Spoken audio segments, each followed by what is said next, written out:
ನಮಸ್ಕಾರ ಕರ್ನಾಟಕದ ಸಮಸ್ತ ಜನತೆಗೆ ಸ್ನೇಹಿತರೆ, ಗೃಹಲಕ್ಷ್ಮಿಯ ಮತ್ತೊಂದು ಅಪ್ಡೇಟ್ಗೆ ತಮಗೆಲ್ಲರಿಗೂ ಸ್ವಾಗತ ಸುಸ್ವಾಗತ. ನೀವು ನೋಡ್ತಾ ಇದ್ದೀರಾ ಹೊಸ ನೋಡಿ ಯೂಟ್ಯೂಬ್ ಚಾನಲ್ನ.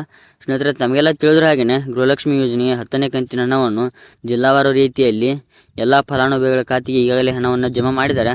ಮತ್ತು ಇವಾಗ ಗೃಹಲಕ್ಷ್ಮಿ ಯೋಜನೆಯ 11ನೇ ಕಂತಿನ ಹಣವನ್ನು ನಾಳೆ ಅಂದರೆ 27/5/2024ರಂದು ಈ 22 ಜಿಲ್ಲೆಗಳಲ್ಲಿನ ಫಲಾನುಭವಿಗಳ ಖಾತೆಗೆ ಹಣವನ್ನು ಜಮಾ ಮಾಡ್ತಾರೆ. ಇನ್ನೊಂದು ವಿಷಯ ಏನಂದ್ರೆ, ಗೃಹಲಕ್ಷ್ಮಿ ಯೋಜನೆಯ 11ನೇ ಕಂತಿನ ಹಣವರೆಗೂ ಎಲ್ಲ ಫಲಾನುಭವಿ ಖಾತೆಗೆ ಹಣ ಜಮಾ ಆಗುತ್ತೆ.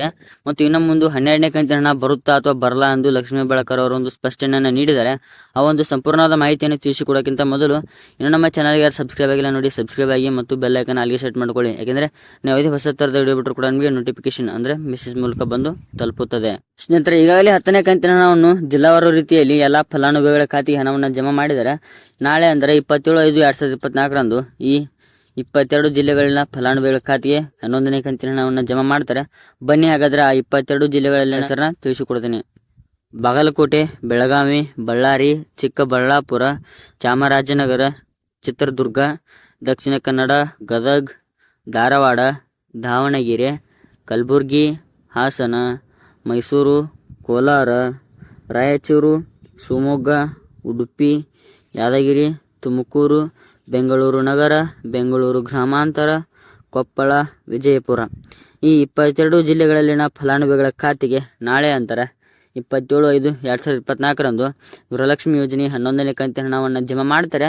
ನೀವು ಈ ಜಿಲ್ಲೆಯಲ್ಲಿನ ಫಲಾನುಭವಿಗಳು 10:30 ನಂತರ ನೀವು ನಿಮ್ಮ ಖಾತೆಯನ್ನು ಚೆಕ್ ಮಾಡಿಕೊಳ್ಳಿ. ನಿಮಗೆ ಖಂಡಿತವಾಗಿಯೂ ಕೂಡ ಗೃಹಲಕ್ಷ್ಮಿ ಯೋಜನೆ 11ನೇ ಕಂತಿನ ಹಣ ಜಮಾ ಆಗಿರುತ್ತದೆ. ಒಂದು ವೇಳೆ ಏನಾದರೂ ಜಮಾ ಆಗದೇ ಇದ್ದರೆ 1-2 ದಿನಗಳ ನಂತರ ನೀವು ನಿಮ್ಮ ಖಾತೆಯನ್ನು ಚೆಕ್ ಮಾಡಿಕೊಳ್ಳಿ. ನಿಮಗೆ ಖಂಡಿತವಾಗಿಯೂ ಕೂಡ ಗೃಹಲಕ್ಷ್ಮಿ ಯೋಜನೆ 11ನೇ ಕಂತಿನ ಜಮಾ ಆಗಿರುತ್ತದೆ.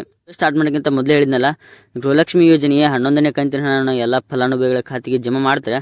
ಮತ್ತು ಇನ್ನು ಮುಂದೆ ಗೃಹಲಕ್ಷ್ಮಿ ಯೋಜನೆಯ 12ನೇ ಕಂತಿನ ಹಣವನ್ನು ಜಮಾ ಮಾಡ್ತಾರಾ ಅಥವಾ ಜಮಾ ಮಾಡಲ್ಲ ಒಂದು ಸಂಪೂರ್ಣ ಮಾಹಿತಿಯನ್ನು ತಿಳಿಸಿಕೊಡ್ತೀನಿ ಅಂತ ಹೇಳಿದ್ನಲ್ಲ. ಅಂದರೆ ಲಕ್ಷ್ಮೀ ಹೆಬ್ಬಾಳ್ಕರ್ ಅವರು ಹೇಳಿದ ಪ್ರಕಾರ ಗೃಹಲಕ್ಷ್ಮಿ ಯೋಜನೆಯ 11ನೇ ಕಂತಿನ ಹಣವನ್ನು ಎಲ್ಲ ಫಲಾನುಭವಿಗಳ ಖಾತೆಗೆ ಯಾವುದೇ ಅಡೆತಡೆಗಳಿಲ್ಲದೆ ಹಣವನ್ನು ಜಮಾ ಮಾಡ್ತೇವೆ.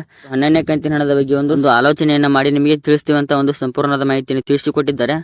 ಸ್ನೇಹಿತರೆ, ಇದಾಗಿತ್ತು ಇವತ್ತಿನ ವಿಡಿಯೋ. ಮತ್ತೆ ಮುಂದಿನ ವಿಡಿಯೋದಲ್ಲಿ ಸಿಗೋಣ. ಇಂಥ ಹೆಚ್ಚಿನ ಮಾಹಿತಿಯಾಗಿ ನಮ್ಮ ಚಾನಲ್ನ ಸಬ್ಸ್ಕ್ರೈಬ್ ಮಾಡ್ಕೊಳ್ಳಿ ಮತ್ತು ಬೆಲ್ ಐಕನ್ ಅಲ್ಲಿಗೆ ಸೆಟ್ ಮಾಡ್ಕೊಳ್ಳಿ. ಯಾಕೆಂದರೆ ನಾವು ಯಾವುದೇ ಹೊಸ ಥರದ ವಿಡಿಯೋ ಬಿಟ್ಟರು ಕೂಡ ನಿಮಗೆ ನೋಟಿಫಿಕೇಶನ್ ಅಂದರೆ ಮೆಸೇಜ್ ಮೂಲಕ ಬಂದು ತಲುಪುತ್ತದೆ.